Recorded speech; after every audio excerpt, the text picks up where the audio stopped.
Hello and welcome to Database Management Systems. I'm Javita Christie, and in this video, I'm going to explain to you PL/SQL cursors. So let's begin. In PL/SQL, a cursor is nothing but a pointer that points to the result of a query, and it has two types. One is an implicit cursor, another one is an explicit cursor.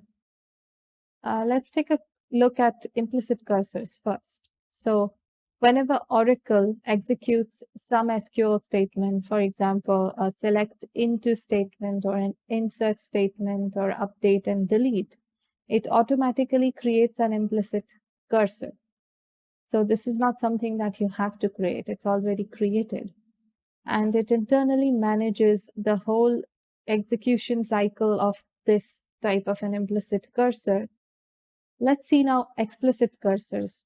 An explicit cursor in PL/SQL is a select statement that is declared explicitly in the declaration section of the current block of PL/SQL. For an explicit cursor, you have to control the whole execution cycle, starting from open, fetch, and close. And Oracle defines an execution cycle, and then it executes an SQL statement and associates a cursor with it. You can see on your screens right now a diagram that shows you how exactly an explicit cursor works in PL/SQL. Let's examine each of these steps in detail. So the first step is to declare a cursor. And before using the explicit cursor, you have to declare it in the declaration section of the block. And to declare it, we write the syntax in this manner. So it is cursor. Cursor is the keyword used to specify that this block is going to be a cursor, just like you would specify procedure or function to show that this is going to be a procedure or a function. And then you would name the cursor. So you can give any query you like, any name you like to the cursor. And then you will have the is keyword. And after that, you will specify the query which you want to run as a cursor. So this would be the exact query that you want to use as a cursor. So it could be any select, update, delete query, whatever you like. Okay. And the next step now is to open a cursor. So before you start fetching rows from the cursor, you have to open it. And to open the cursor, you need to use this type of a syntax. So you have to use open, and then you write down the name of the cursor and end it with a semicolon. And this cursor name should be the same that you declared in the declaration section. So when you open a cursor, Oracle parses the query and then it binds those variables and executes the associated SQL statement. And so Oracle determines an execution plan. It also associates all the parameters and hosts and everything. It also determines the result and sets the cursor to the first row of the result. So this is how the cursor works in PL/SQL. Let's move to the next step. The next step is the fetch from a cursor. So how to actually fetch data from the cursor. Now the fetch statement places the contents of the current row into variables. And the syntax of the fetch looks like this. You have the fetch keyword, then the cursor name, then the into keyword, and a variable list. So if you want to retrieve all the rows in a result set, you need to fetch each row one at a time till you reach the last one. So you need to specify the fetch keyword and the name of the cursor into, and then you list out all the variables where you want the cursor results to be fetched and stored. The next step is closing the cursor. So this is where once you are done fetching all the rows, you can just close the cursor using the close statement. So you just need to write down close, which is the keyword, and then you mention the name of the cursor, which you declared in the beginning. When you close a cursor, it instructs Oracle to release the allocated memory at an appropriate time. So if you declare a cursor in a procedure or a function, then the cursor will automatically get closed as soon as the procedure or the function ends. But if you create a cursor all by itself, then you might have to specify when to close this type of a cursor. Now let's try to understand a little bit more about the implicit cursors and what kinds of attributes they have, which I showed you in the beginning of the video. So a cursor has these 4 attributes, which I explained. The first one is the %IsOpen attribute. This attribute is true if the cursor is open, and it is false if the cursor is not open. The next one is the %found attribute. It can have 4 values. Number 1 is null. So before you begin your fetching through the cursor, the value of the %found is null. Then it becomes true whenever a record is successfully fetched. Then the third type of value it can have is false if there was no row returned. And finally, it could have an invalid cursor value if the cursor did not open at all because you made some mistake in the syntax. The third, let's see the next attribute of cursor, which is known as %NotFound. This also has 4 values. The first one is null. It is always null before you begin the cursor, before you begin fetching with the cursor. The next one is false. So if the record was fetched successfully, then %NotFound is going to be false. If no record is fetched, then %NotFound is going to be true. So it's just the opposite of %found. And of course, the fourth value that it can have is the invalid cursor. So if the cursor was not opened at all, then %NotFound is going to be invalid. The next attribute which is present in the cursor is the %row count. The %row count attribute returns to you number of rows that are fetched by the cursor. So it is, if it is not opened, that means if the cursor does not at all execute, then the %row count would also have the invalid cursor stored inside of it. Now I'm going to implement an implicit cursor, but it's not exactly, I cannot say that I'm implementing it because it always implements on its own whenever you run any SQL query. But I'm just going to show you some of the properties of it. So right now we are going to write a program where we are going to use one table, and I'll just quickly show you that table. So this is what the table looks like.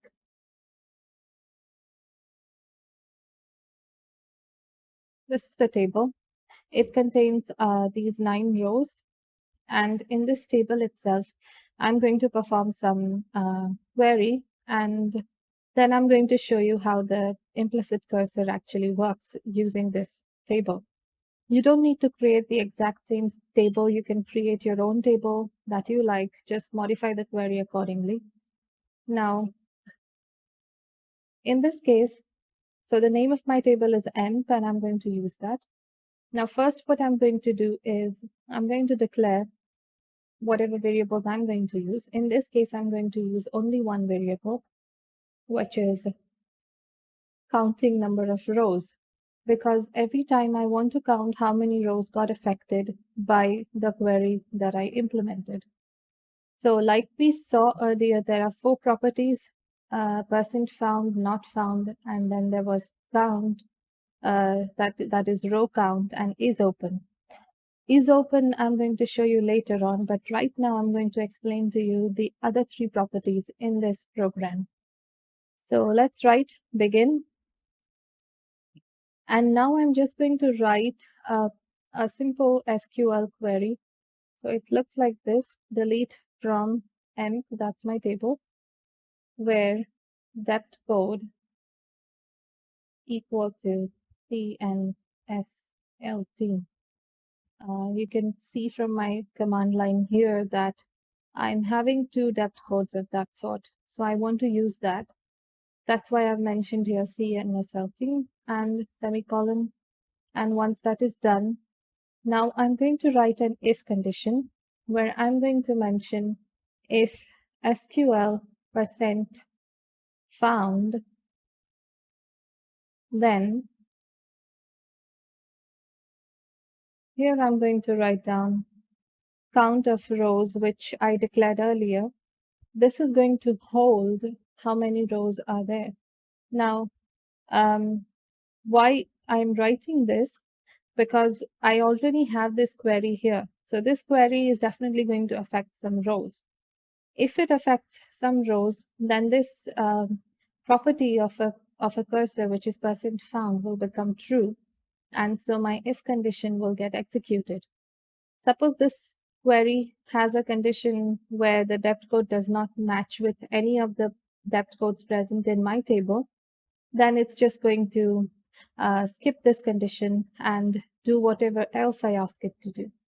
This is the condition I'm writing when this query actually finds something to delete. So when that happens, I want to count how many rows were deleted. So here I'm going to do count rows equal to, this is where we'll use the next property, which is SQL percent row count. And that is done. And after that, of course, I want to print my count. So I'll write down dbms underscore output dot put underscore line. And I'm going to say, I'm just going to write down row count. And here I'll concatenate this with how many rows got deleted. So just write the name of the variable, that is count underscore rows, and semicolon.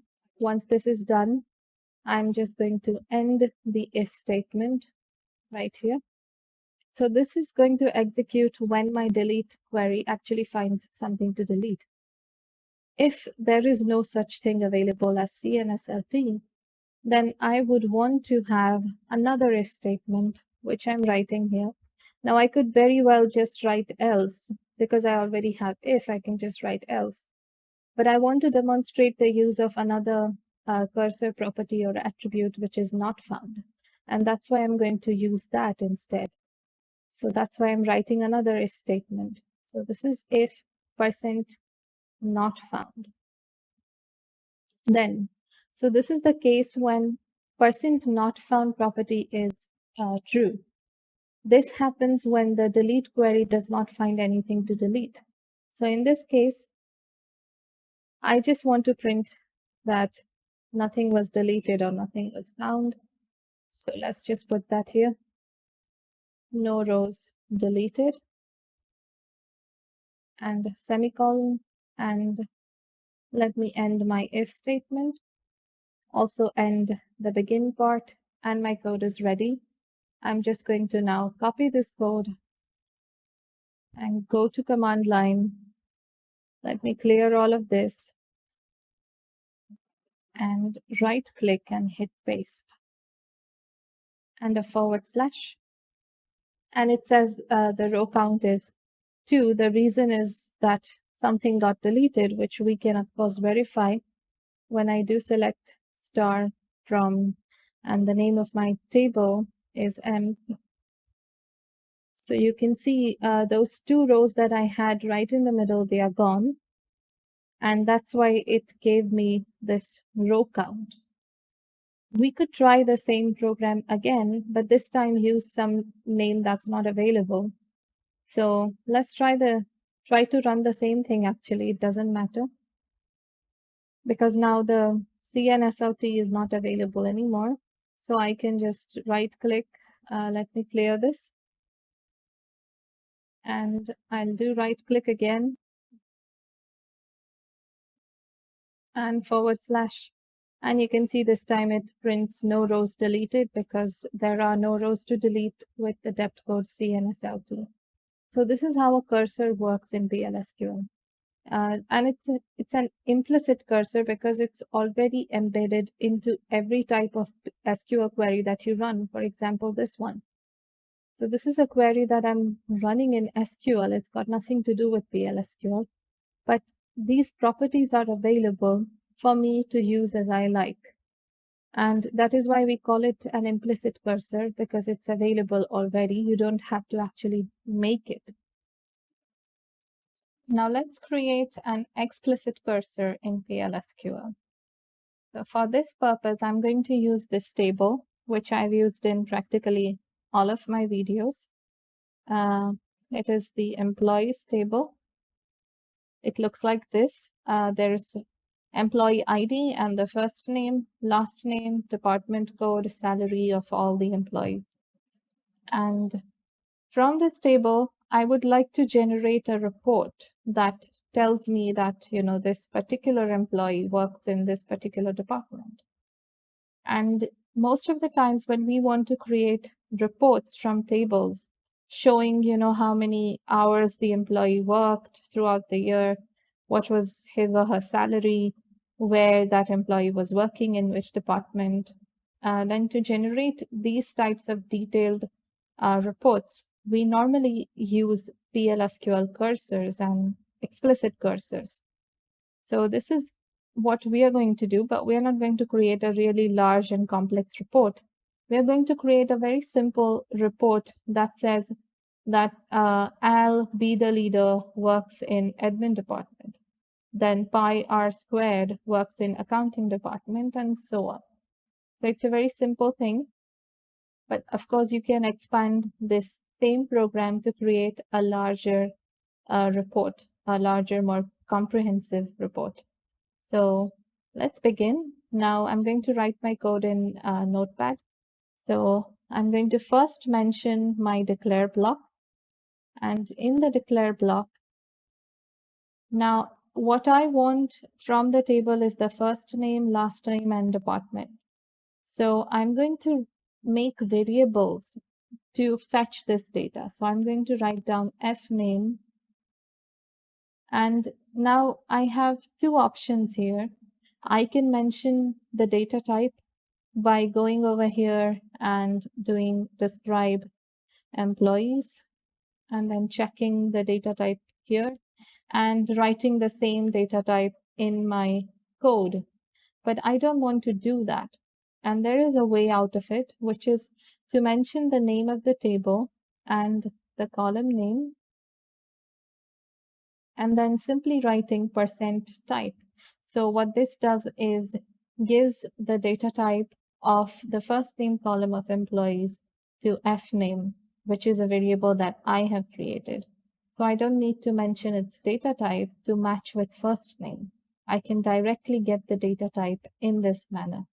So you can see over here, this is the way you can write it. And if you wish to, you can write this as first name, or you can write it in a way that it doesn't match with the original column name. So either way, it doesn't matter. And let's now write the second variable, which is lname, so last name. And for this, I'm going to write last name %type. And finally, the depth code, for which I'm going to write depth as the name of my variable. And this would be having the data type of the depth code column right here. So that's it, 3 variables declared. But now this is an explicit cursor, so I have to declare the cursor also. So I need to mention it like this. I have to write the cursor keyword and then the name of the cursor, just like you would write the name of a function or a procedure, you need to write the name of the cursor too. So I'm going to write the name as emp details. And after that, you need to mention the keyword is, just like in a procedure. And here you'll mention your query. So I just want to write a very simple query that says select first name, comma, last name, comma, depth code from employees. And that's my query. It's a very simple query. So my declare block is now done. I have all the variables that I need. So I'll begin the execution block. And here I need to do open for that cursor that I created. So the name of my cursor was emp details. So I need to mention here open emp details, which will open the cursor, which is the second step after declaring the cursor. Once I've done this, I need to now fetch each and every record from the cursor. So in order to not write the same instruction 6 times because my table contains 6 rows, I'm going to simply write down loop, which is the loop statement, simple loop statement in PLSQL to run the same code several times. And here I'll mention the fetch operation. So in fetch, you need to again write the name of the cursor, fetch emp details, and you need to mention in which variables you want to store the details. Now, remember that there are 3 columns that are being fetched from employees. So I need to provide 3 variables to get this data. And therefore, I'm going to write here into fname, lname, depth. These are the variables that I have created here. So when this query runs, the first name will get stored in the fname, the last name will get stored in lname, and the depth code will get stored in depth. And now I can use these variables to print my data in any way that I like. But before I do that, I want to write an end loop statement, because if I do not mention an exit statement in the loop, then this loop will become infinite, and I don't want that.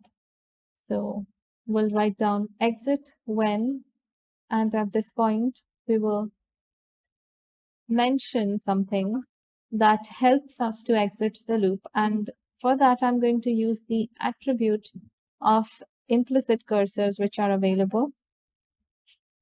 And this is the attribute, emp details percent not found. So if you recall, this is an attribute of a cursor, and this attribute is true when nothing is found.